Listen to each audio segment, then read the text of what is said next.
2023 विधानसभा चुनाव के लिए तिप्रामौथा ने अपनी तीसरी यानी थर्ड लिस्ट प्रकाशित की है। नंबर 3 बामोटिया से नीताई सरकार,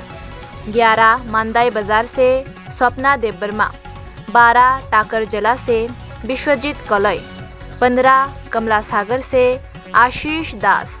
16 विशालगढ़ से मोहम्मद शाह आलम मियाँ,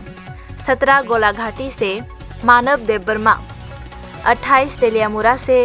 अभिजीत सरकार, 33 काकराबन शालगढ़ से